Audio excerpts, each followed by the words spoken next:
সুখে দুঃখে থাকবে সে ব্যাপারে সেগুলো নিয়ে আমরা চিন্তা করি। কারণ আমরা কোনো দখলবাজি করি না, আমরা কোনো সন্ত্রাসী করি না, আমরা কোনো চাঁদাবাজি করি না। আপনারা কি কেউ বলতে পারবেন এই পদ্মাপুর এবং পদ্মপুরে কোনো সন্ত্রাসী চাঁদাবাজি হয় এখন?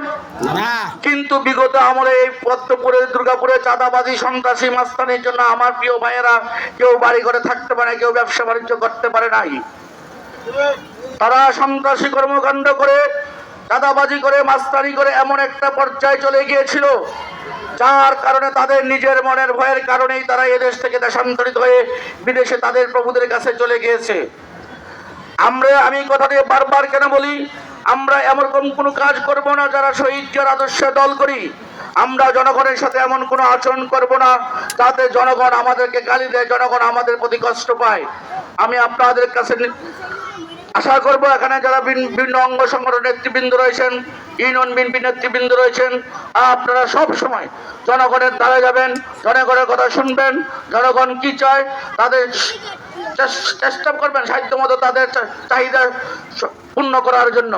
প্রিয় নেতৃবৃন্দ, আজকে আমরা এই বিএনপি করতেছি, আমরা আরেকটি আন্দোলন সংগ্রামের জন্য প্রস্তুতি নিচ্ছি। ইতিমধ্যে আপনারা জানেন বর্তমান ইন্টেরিয়র গভর্নমেন্টের প্রধান ডক্টর ইউনূস আগামী এপ্রিলে নির্বাচন দিবে, কিন্তু সেই নির্বাচন এপ্রিলে সম্ভব কিনা আমি জানি না। কারণ তার পূর্বেই মার্চ মাসে আমাদের মাহে রমজান, মুসলমানদের সবচেয়ে ধর্মীয় বড় উৎসব। মাহে রমজানে কিভাবে আমরা নির্বাচন করব, কিভাবে আমরা জনগণের কাছে যাব, এটা বোধগম্য নয়।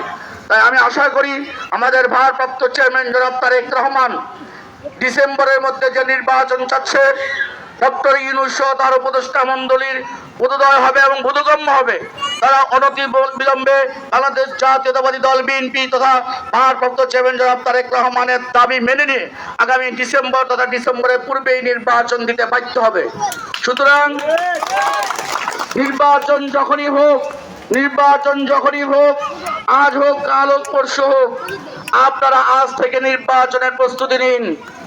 আজ থেকে নির্বাচনের প্রস্তুতি নিয়ে আপনারা ঘরে ঘরে যান, ধানের শীষের কথা বলুন, বেগম খালেদা জিয়ার কথা বলুন, শহীদ জিয়ার আদর্শের কথা বলুন, তারেক রহমানের আগামী দিনের স্বপ্নের কথা বলুন, বাংলাদেশে কিভাবে উন্নয়ন হবে সব কিছু তুলে ধরুন।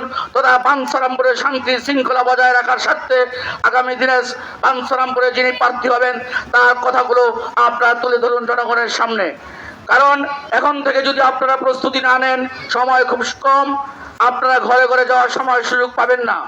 আমি আহ্বান করব আপনারা আজ থেকে প্রস্তুতি নিয়ে আগামী নির্বাচনে আমাদের ভারপ্রাপ্ত চেয়ারম্যান জনাব তারেক রহমান যাকে নির্বাচনের মনোনয়ন দিয়ে আপনাদের প্রতিনিধি করে পাঠাবেন তাকে জয়যুক্ত করার জন্য আমি সহ আমার সাথে যারা আছে আমরা সকলে মিলে সেদিন ঝাঁপিয়ে পড়ব সেই নির্বাচনে ধানের শীষে প্রার্থীকে বিজয়ী করার জন্য। আপনারা একটি কথা মনে রাখবেন, যত যাই কিছু হোক বেগম খালেদা জিয়ার প্রশ্নে কোনো আপোষ নাই, জনাব তারেক রহমানের প্রশ্নে কোনো আপোষ নাই, আগামী শহীদ প্রেসিডেন্ট জিয়াউর রহমানের প্রশ্নে কোনো আপোষ নাই।